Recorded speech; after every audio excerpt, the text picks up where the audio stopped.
Los Angeles shimmered under a heat wave as Lieutenant Ava Ace Ramirez steered her car down a dim street in the Palms neighborhood. The summer air clung like a second skin. Her right taillight blinked once. Habit made her pull over. Years of recon training had taught her that danger often arrived in the most routine moments. A traffic stop could be nothing or everything. Officer Ben Carter approached her window, mid-30s, with the exhausted look of a man long past caring. His hand brushed his holster before he spoke. "License and registration, ma'am." Ava complied. "Calm, clear. Just leaving my mother's. She's recovering from surgery." Carter's brow lifted. He stared at her ID longer than necessary. "Your taillight's out." "It was working earlier today," she replied softly. "Checked it myself." But she noted the details. No radio call logging her stop, his grip tight on the holster, the too long silence as he scanned her military ID. "Looks fake," he muttered. The chill that passed through Ava had nothing to do with the breeze. This wasn't a routine stop point 2 weeks ago. She testified against Apex Innovations, a powerful defense contractor with political ties and money trails that stank of corruption. Now here she was, alone, under the eyes of a cop who had no reason to stop her and too much interest in her ID. Before she could speak again, another officer arrived. Mark Jensen, late 30s, mud on his boots and smugness in his voice. "Carter says you're being difficult," he said with a sneer. "You want this easy or hard?" Ava kept her hands visible. "I've complied with everything." Jensen cut her off, eyeing her open door. "Step out." She moved slowly, deliberately. But as she stood, Jensen grabbed her wrist and slammed her against the car. Metal cuffs snapped onto her with crushing force. Pain bloomed in her wrists as her forehead hit hot steel. She tasted blood. Resisting, Carter said, digging through her trunk. A plastic bag of white powder magically appeared in his hand. Ava froze. Jensen snorted. "They always say they didn't do it. Especially your kind." He said it loud, deliberate. The message wasn't just for her. It was for any camera watching. Ava had trained for moments like this in foreign lands. But this was her own country, her own street, her own blood boiling in her ears. With one subtle movement, she activated her phone's emergency record function through her coat pocket. "Search without cause," she noted silently. "Planted evidence. Disable body cam. Racial slurs." She didn't move, didn't beg, just listened. Recorded, then witnesses. A crowd began to gather. Maria Sanchez, a local high school teacher Ava recognized, stepped forward, phone in hand. "This feels excessive," she said firmly. "It's a taillight." Jensen turned, full of disdain. "Back in your car, ma'am." Maria didn't budge. Her badge and lanyard were clearly visible.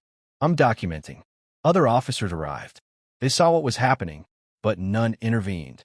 Ava pressed her back against the car and burned every face into memory. After the arrest, she sat in a holding cell, blood under her nails. No phone call, no attorney. Hours passed under harsh fluorescent light. Then the Real strike came. District Attorney Marcus Thorne showed up, flanked by 2 detectives. Tailored suit, varnished smile, corruption behind his eyes. "Carter has a fractured spine," he began. Ava blinked. "He never touched me. You're being charged with assault on an officer, resisting, evading." "Oh, and given your military background, we'll be adding assault with trained combat skills." "That's federal, by the way." "I acted in self-defense," she said calmly. "You're just another Watts Savage," Thorne sneered. "With your record, you're looking at 20 years. He walked off before she could respond, but Ava didn't break. She memorized his words. Apex had its claws in the justice system. This was payback. Later that day, Sarah Chun arrived, former JAG prosecutor. "Calm. Focused. She's been denied counsel," Sarah told the front desk. "That ends now." Moments later, Captain David Sterling appeared in full Navy whites. Silver star on his chest. His eyes met Ava's. "She's not going anywhere," he said. 18 years of service. 3 Purple Hearts. Don't insult her. In court, Thorne painted Carter as a wounded hero. Media ran photos of him in a hospital bed. Ava was called dangerous, unstable. Angry, Sarah countered. Precision legal strikes. No probable cause. No body cam footage. No phone call. But Judge Pierce sided with the prosecution. House arrest. No active duty. Limited contact. Sterling's testimony was ignored. After the hearing, Sarah whispered, "We're not done." They weren't. Within days, Sarah discovered Carter once worked security for Apex Innovations. He had turned off his body cam that night. And the DA? He'd received over $200,000 from Apex-linked donors. Then came the traffic data. Carter had stopped 38 black drivers in a month. Only 7 white. Most had no citations. Sarah called investigative journalist Brenda Lee. "Ava's not alone," she said. "And this isn't just about her." The walls were closing in on Apex Innovations. Thanks to Brenda's relentless investigation, Sarah Chen now had evidence of a financial network where Apex funneled money through the police union's so-called charity. Officers like Carter were rewarded for targeting whistleblowers with fake traffic stops. In return, District Attorney Thorne silenced complaints, buried evidence, and pushed harsh charges against Apex's enemies, including Ava Ramirez. This was never about a taillight. It was a coordinated hit. Brenda uncovered that Apex's CEO, Robert Sterling, had met secretly with police union president Michael Stone and DA Thorne just days before Ava was stopped. Carter's ties to Apex weren't coincidence. He was sent. Within hours, Sarah filed a motion to release Carter's dashcam footage. Judge Pierce, closely tied to the union, blocked it, dismissed Brenda's financial records, and called their evidence irrelevant. Ava realized this wasn't justice. It was protection for the powerful. They changed tactics at an Apex gala. Ava and Sarah disguised themselves as hotel staff.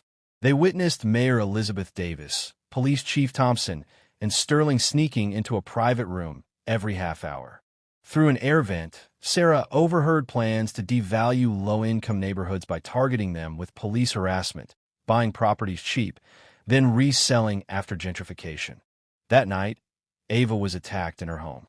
The intruder fled, but her files were gone, her laptop erased. A single word was spray-painted across her bedroom wall. Guilty. It wasn't just a warning. It was a cover-up. But Sarah had backups. They documented the break-in and filed it as obstruction. Brenda's next expose went viral.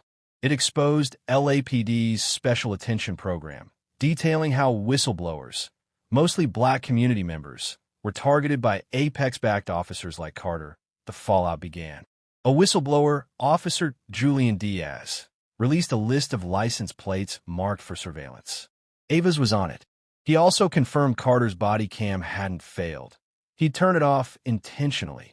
Sarah filed another emergency motion. Then, the Judicial Review Commission exposed Judge Pierce for taking donations from Apex affiliates. He was forced to step down. Judge Eleanor Vance replaced him. Fair, impartial, and unmoved by politics. Her first order? Unseal the dash cam. The courtroom fell into silence. Carter's voice echoed, "This one's ours," as he followed Ava for blocks.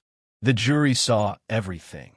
His racial slurs, mocking Ava's military service, Jensen's violent arrest, the planted evidence, the laughter. Ava sat still. Thorne's face paled. Then came Sarah's closing argument. Lieutenant Ramirez didn't just serve her country. She's now fighting to save it from within. Not guilty is not enough. Let justice mean something. The jury took less than 3 hours. Not guilty. On all counts. Cheers erupted. Ava exhaled deeply. The burden lifted, not just from her wrists, but from her soul.